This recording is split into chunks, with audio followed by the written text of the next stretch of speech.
على عباده الذين اصطفى اما بعد فاعوذ باللہ من الشیطان الرجیم بسم اللہ الرحمن الرحیم۔ حضرات محترم، آپ حضرات درس حدیث سماعت کر رہے ہیں اور ریاض الصالحین سے آج ہماری حدیث سمجھ جو ہے وہ 1834 ہے۔ جو روایت آپ کے سامنے بیان کرنے لگا ہوں یہ مسلم شریف کی حدیث مبارکہ ہے۔ حضرات محترم، حضرت ابو ہریرہ رضی اللہ عنہ اس حدیث کے راوی ہیں، بیان کرتے ہیں کہ رسول اللہ صلی اللہ علیہ وسلم نے پچھلی قوموں کے حالات میں سے ایک عجیب و غریب واقعہ کا تذکرہ اس حدیث کے اندر بیان فرمایا ہے۔ فرماتے ہیں کہ دو عورتیں کہیں آپس میں جا رہی تھیں مل کر، اور دونوں کی گودوں میں یا دونوں کے ساتھ بچے موجود تھے۔ اچانک ایسا ہوا کہ بھیڑیا آ گیا اور ان میں سے کسی ایک عورت کے بچے کو بھیڑیا چھڑا کر لے گیا۔ تو ایک عورت نے کہا، جب بچہ لے گیا تو دوسری عورت نے اس سے کہا کہ یہ بچہ جو ہے تمہارا بچہ لے گیا ہے۔ وہ عورت کہنے لگی نہیں، تمہارا بچہ لے گیا ہے، میرا بچہ میرے پاس موجود ہے۔ جب دونوں کا ہوا آپس میں اختلاف تو وہ حضرت داؤد علیہ السلام کے خدمت کے اندر حاضر ہوئے، اور حضرت داؤد علیہ السلام نے دونوں کی بات سننے کے بعد جو عمر میں بڑی عورت تھی اس کے حق میں فیصلہ دے دیا۔ جب فیصلہ دے دیا تو ان میں سے کسی ایک عورت نے اس فیصلے کو ماننے سے انکار کر دیا۔ انہوں نے کہا نہیں، فیصلہ جو کرائیں گے وہ ہم حضرت سلیمان علیہ السلام سے کرائیں گے، یہ حضرت داؤد علیہ السلام کے صاحبزادے ہیں، صاحب نبی ہیں۔ سلیمان علیہ السلام بھی نبی اور حضرت داؤد علیہ السلام بھی نبی ہیں۔ تو وہ داؤد علیہ السلام کی عدالت سے نکل کر حضرت سلیمان علیہ السلام کی خدمت میں حاضر ہوئے، دونوں کی بات سنی۔ آپ نے ایک طریقہ اختیار کیا، فرمایا ایسا کرو میرے پاس چھری لے کر آؤ، تاکہ تم دونوں لڑ رہی ہو تو میں اس بچے کے دو ٹکڑے کر دیتا ہوں، آدھا تمہیں دے دیتا ہوں اور آدھا میں تمہیں دے دیتا ہوں۔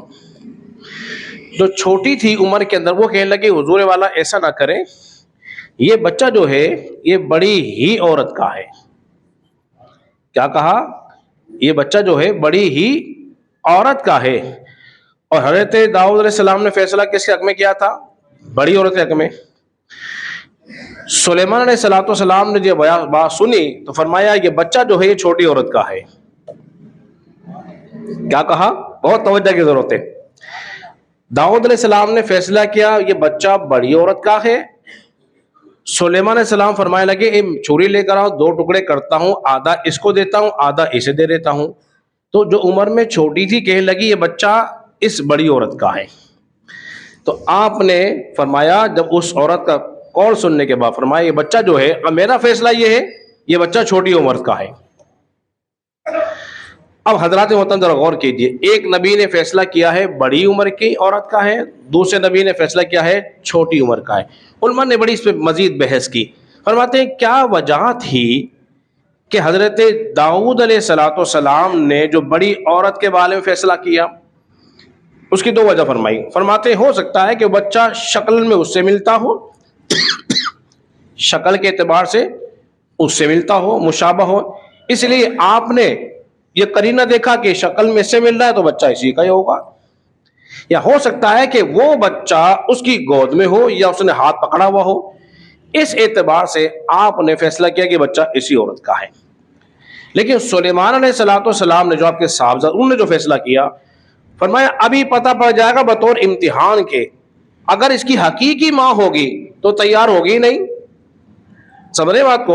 اگر اس کی حقیقی ماں ہوگی وہ کبھی بھی اپنے بچے کو قتل کرنے میں تیار نہیں ہوگی، جبکہ بڑی تیار تھی، اس لیے کہ میرا بیٹا تو جا چکا، ابھی کٹتا ہے تو کٹ جائے، دعویٰ اس کا جھوٹا تھا۔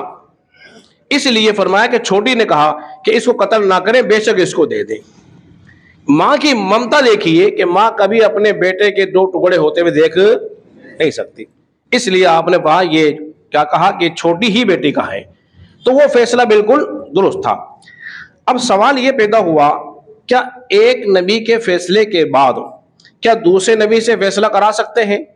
علماء کرام نے اس پہ مزید بات فرمائی، فرماتے ہو سکتا ہے کہ ان کی شریعت میں یہ بات جائز ہو سکتا ہے ان کی شریعت میں یہ بات جائز ہو، اس لیے ان سے فیصلہ کرایا گیا، اور عین ممکن ہے کہ جو یہ فیصلہ ہوا اس پر ان کو یقین نہ ہو، اور یقین کو دور کرنے کے لیے انہوں نے دوسرا فیصلہ کرایا تاکہ اس پہ یقین پختہ ہو گیا۔